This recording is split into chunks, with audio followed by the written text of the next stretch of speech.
పితా పుత్ర పవిత్రాత్మ నామమున ఆమేన్. ప్రియమైన క్రైస్తవ సహోదరి సహోదరులారా, ప్రియ దైవ జనమ, తపస్సు కాల వడకానికి స్వాగతము సుస్వాగతము హృదయపూర్వకంగా మేము ఆహ్వానిస్తూ ఉన్నాం.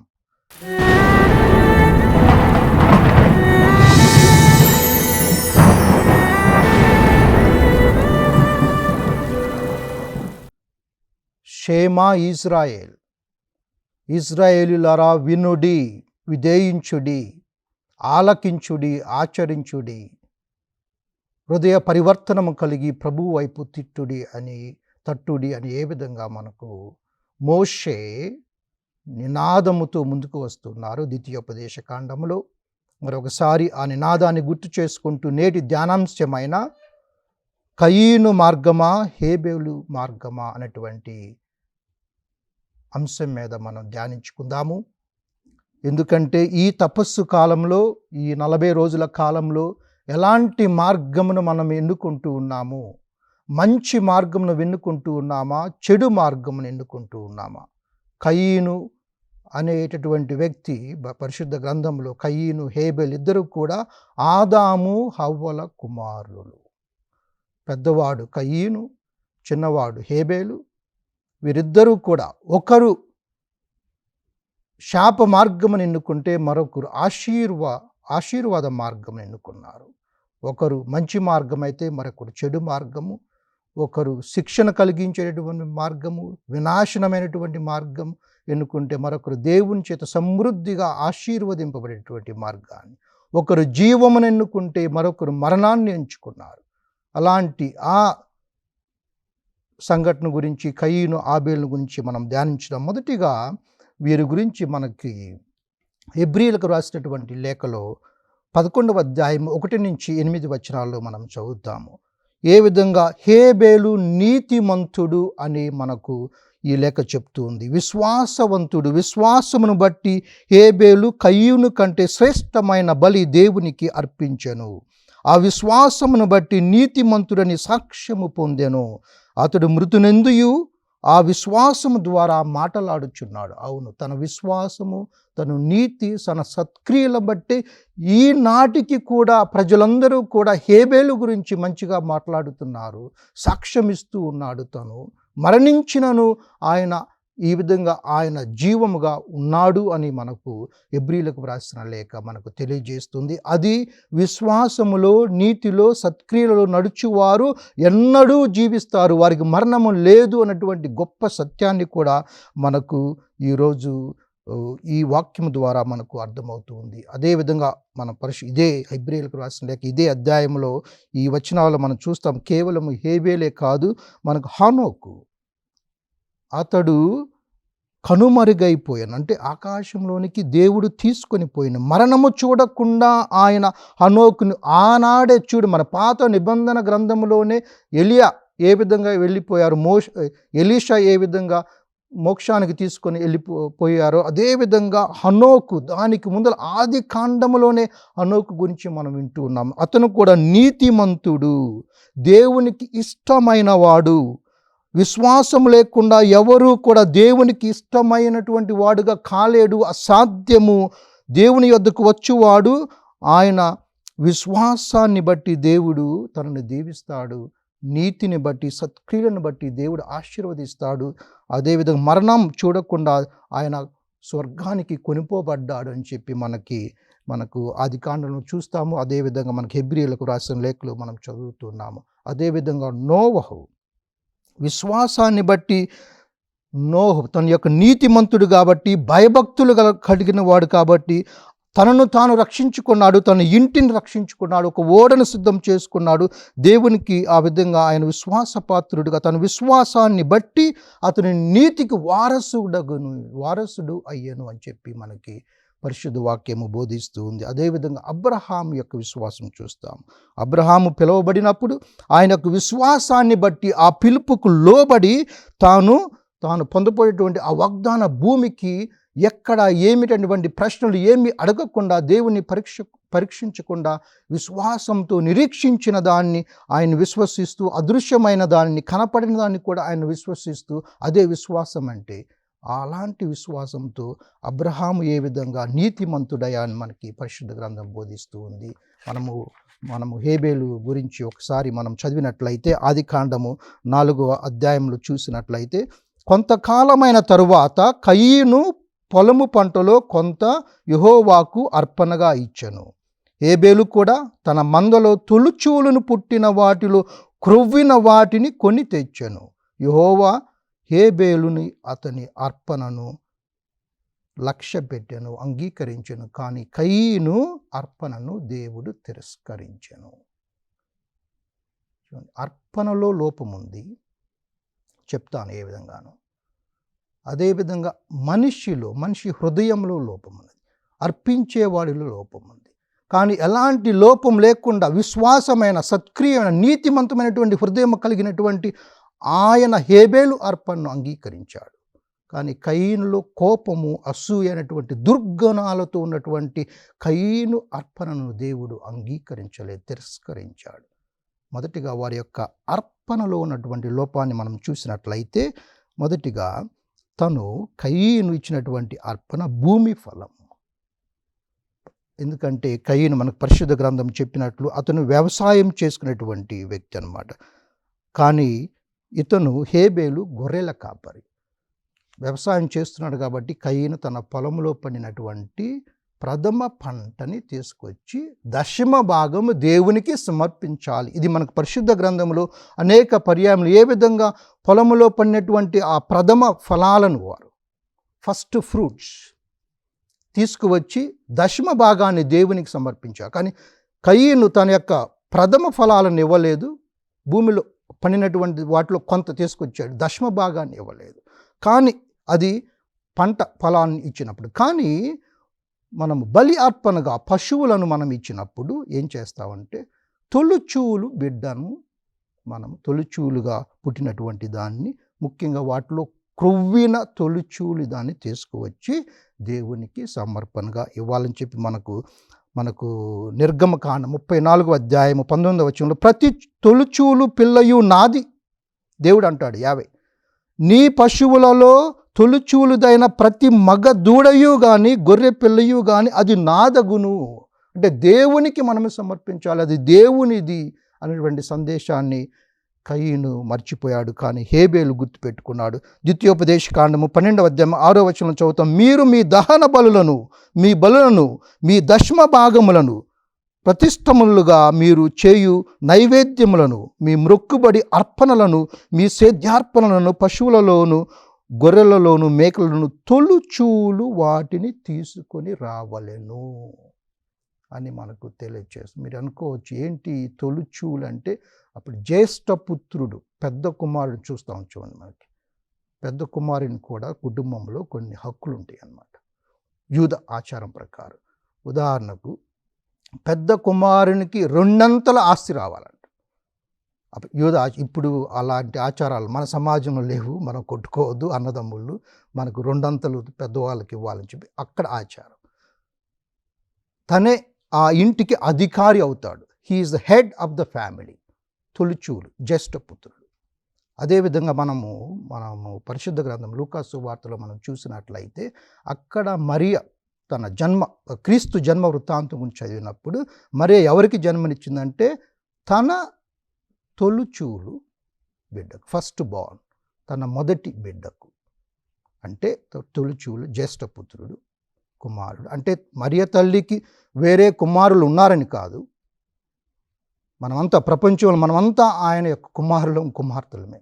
కానీ తన శరీరం నుంచి, తన రక్తం నుంచి పుట్టినటువంటి ఎవరు వారు తన ఎప్పుడూ కూడా పర్పచ్యువల్ వర్జిన్, నిత్యము ఆమె ఒక కన్యకగా ఉండేను, నిత్యము ఆమె ఒక తల్లిగా ఉండేను. అందరికీ నిత్య కన్యక, మరియు మనందరికీ కూడా తల్లి ఆమె ఒకే ఒక వ్యక్తి, ఒక తల్లిగా, ఒక కన్యక ఆమె ఉండగలిగినటువంటి వ్యక్తి అన్నమాట. దేవుడు తనకిచ్చినటువంటి ఆ ప్రత్యేక గొప్ప వరం అన్నమాట.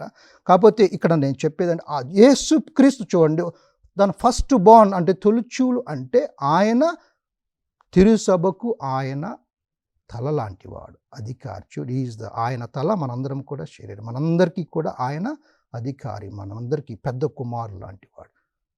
అదేవిధంగా తన ఒక గురుత్వంలో కూడా పాలు పంచుకుంటూ ఉన్నారు. అక్కడ మనం చూసినట్లయితే ఆరోను గురించి, వేరే ఇతర గురుత్వ యాజకత్వాన్ని గురించి చూసినట్లయితే ముఖ్యంగా మొదటివాడు పెద్దవాడు ఎప్పుడు కూడా గురువుగా ఆ లేవి లాంచి వచ్చినటువంటి వాళ్ళొక గురువుగా వాళ్ళని చూస్తూ ఉన్నాం. ప్రత్యేక హోదా. అదేవిధంగా క్రీస్తు ప్రభువు కూడా మనకు ఈజ్ అ హై ప్రీస్ట్, ప్రధాన యాజకుడు ఆయన క్రీస్తు ప్రభువుగా చూస్తూ ఉన్నాం.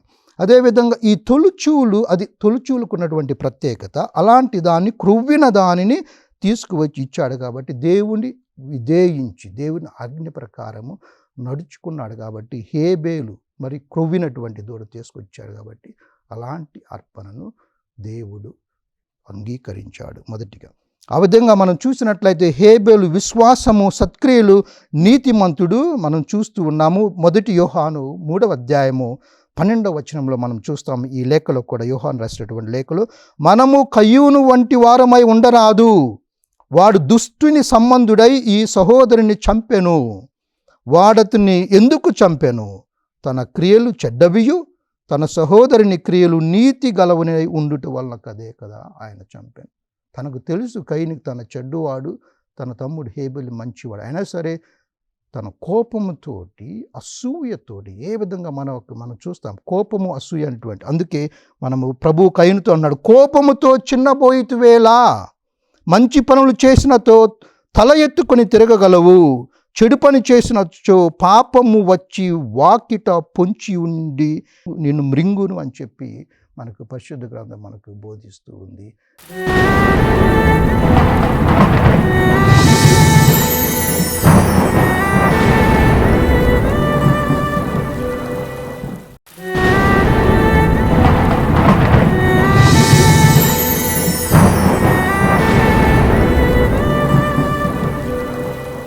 కానీ మనం చూసినట్లయితే హేబేల్లో ఉన్నటువంటి మరొక గొప్ప లక్షణం ఏంటంటే, అతను అంటే ఫార్మర్స్ని తక్కువ చేయటం కాదు, వ్యవసాయం చేసేవారిని, సేద్యం చేసేవారిని. కానీ కయీను సేద్యం చేసేవాడిని, మంచి ఫలాలను, మొదటి ఫలాలను ఇచ్చినట్లయితే, మంచి హృదయంతో ఇచ్చినట్లు దేవుడు అంగీకరించేవాడు. కానీ ఇక్కడ గొర్రెల కాపరి, హేబేలు గొర్రెల కాపరి.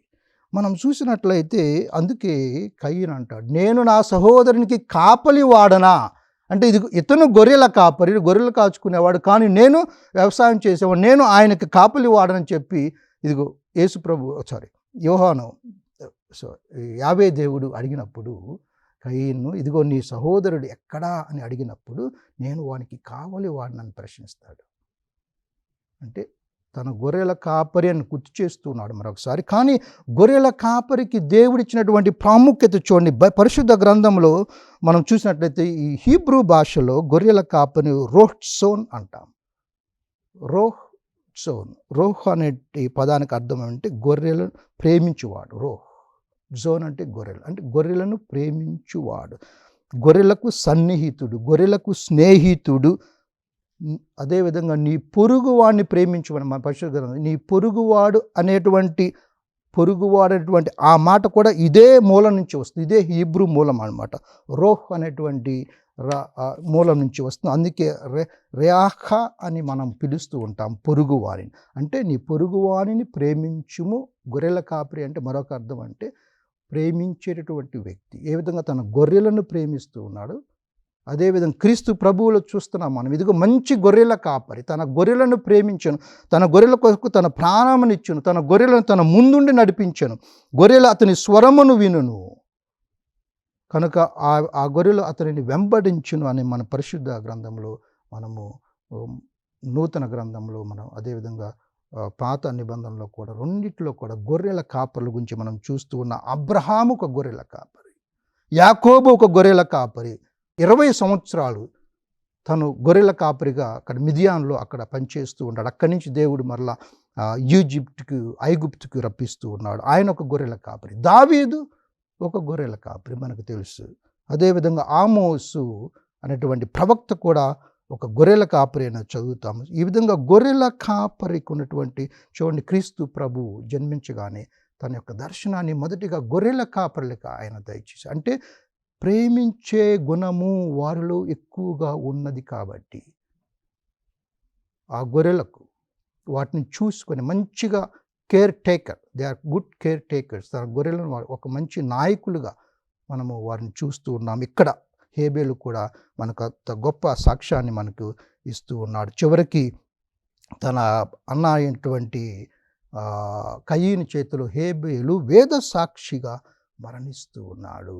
తన యొక్క రక్తము ఆ భూమి మీద పడి ఆ రక్తపు స్వరాన్ని దేవుడు విని అప్పుడు కయీను ఎక్కడా, నీ సోదరుడు ఎక్కడా అని అడుగుతూ ఉన్నాడు. చూడండి, నీతిమంతుల రక్తము చిందించబడినప్పుడు ఆ రక్తం యొక్క స్వరాన్ని దేవుడు ఆలకిస్తూ వారికి న్యాయం చేస్తాడు. ఎక్కడైతే అన్యాయం జరుగుతుందో అక్కడ దేవుడు ఉన్నాడని చెప్పి మనము గట్టిగా ఒక్క నుంచి చెప్పగలము. అదేవిధంగా మనం చూసే కయీనులో అటువంటి గుణాలు. ఇప్పుడు హేబేలు మార్గం అది. కాకపోతే కయీను మార్గం ఎలాంటి మార్గం అంటే కోపముతో అసూయతో కూడినటువంటి, తన సహోదరుడి మీద అంత కోపాన్ని, ఆ కోపము అసూయతో కలిపి పగ ద్వేషముతో చివరికి హత్యకు, పరిశుద్ధ గ్రంథంలో ఇది మొట్టమొదటి నరహత్య అన్నమాట, అలాంటి హత్యకు దారితీస్తూ ఉంది. కోపం అనగా హీబ్రూ భాషలో ఆప్ అంటారు. ఆప్ అనేటువంటి ఆ పదానికి ముక్కు అనే అర్థము, అదేవిధంగా కోపము అనే అర్థం. అనగా ముక్కు మీద కోపం అంటారు చూడండి మన పెద్దలు, అలాంటి కోపం అన్నమాట. మనం చూసినట్లయితే ఇక్కడ మనిషిలో భావోద్వేగాలు అందరికీ ఉంటాయి. మంచి ఉంటాయి, చెడు ఉంటాయి. ప్రేమ, సహనం అనేటువంటి మంచి భావోద్వేగాలు, పగ, ద్వేషము, కోపము, అసూయ అనేటువంటి ఈ చెడు భావోద్వేగాలు. కోపము దాని అంతటా అది చెడు భావోద్వేగం కాదు. కానీ ఆ కోపము ఏ విధంగా మరలుతుంది, ఆ కోపము దేనికి దారి తీస్తుంది, ఆ కోపము దేనితో సమ్మిళితమై ఉంటుంది, చివరికి ఏ విధంగా దారి తీస్తుంది అన్నది చాలా మనకు ప్రాముఖ్యత. కొన్ని పరిస్థితుల్లో కోపం న్యాయమైంది. ఎందుకంటే మనం చూస్తుంటే రెండు రకాల కోపాలు ఉంటాయి. ఒకటి న్యాయమైన కోపం, రైచస్ యాంగర్ అంటాము, అంటే నీతివంతమైన కోపం. అలాగని మనకొచ్చే ప్రతి కోపాన్ని మనము నీతివంతమైనది. ఎందుకంటే పునీత ఫ్రాన్సిస్ ది సాలిస్ గారు, మా ఎంఎస్ఎఫ్ సభ పాలకులు, ఆయన అంటారు, కోపించే ప్రతి వ్యక్తి కూడా ఏమంటాడంటే నా కోపము న్యాయమైనది అని చెప్పుకుంటాడంట. కోపించే ప్రతి వ్యక్తి అలాగే చెప్పుకుంటాడు. సో మనం కూడా అలాంటి మోసపు మాటల్లో పడిపోకూడదు. కోపం, న్యాయమైన కోపం నా కోపం అని చెప్పి. కానీ నిజమైన న్యాయమైన కోపం అంటే మనం చెప్తాను నీకు, బైబిల్లో మనకి వింటాం. తర్వాత మానవ కోపం, మనకు అందరికీ వచ్చేటటువంటి కోపము మానము, ఆగ్రహము విడిచిపెట్టుము అని మనకు పరిశుద్ధ గ్రంథం బోధిస్తూ ఉంది, కీర్తన గ్రంథంలో. అదేవిధంగా యాకోబు రాసినటువంటి లేఖల్లో మనం చదువుతాము, నా ప్రియ సహోదరులారా మీరు ఈ సంగతి ఎరుగుదురు కనుక మనుష్యుడు వినుటకు వేగిరపడువాడును, మాటలాడుటకు నిందానించువాడును, కోపించుటకు నిదానించువాడునై ఉండవలయును. ఎందుకనగా నరుని కోపము దేవుని నీతిని నెరవేర్చదు అని మనకు తెలియజేస్తూ ఉన్నారు. మనము చూసినట్లయితే పరిశుద్ధ గ్రంథంలో కయీను కోపంతో సరిపెట్టుకోలేదు. ఆ కోపము అసూయతో మిళితమైంది, తర్వాత హత్యకు దారితీసింది. అదేవిధంగా మనం ఏసావు, యాకోబు, ఏసావులు వాళ్ళిద్దరు కూడా అన్నదమ్ములు. అక్కడ కూడా అన్నదమ్ములు. ఆ అన్నదమ్ములు వాళ్ళు ఇస్సాకు కొడుకులు, వాళ్ళిద్దరు కూడా, అంటే అబ్రహాము మనవళ్ళు అన్నమాట. వాళ్ళిద్దరిలో ఏసావుకు రావాల్సినటువంటి ఆశీర్వాదాలన్నీ కూడా మోసపూర్వితంగా తన తమ్ముడు, అక్కడ తమ్ముడు, ఇక్కడేమో అన్న చెడ్డవాడు. అక్కడ యాకోబు మోసపూర్వితంగా ఏసావు యొక్క ఆశీర్వాదాలన్నీ తన తండ్రి దగ్గర దొంగలిస్తాడు. అప్పుడు ఏసావు కోప్పడతాడు. కాకపోతే తన కోపము ప్రేమగా మలుచుకుంటాడు, తన కోపాన్ని క్షమాపణగా మలుచుకుంటాడు.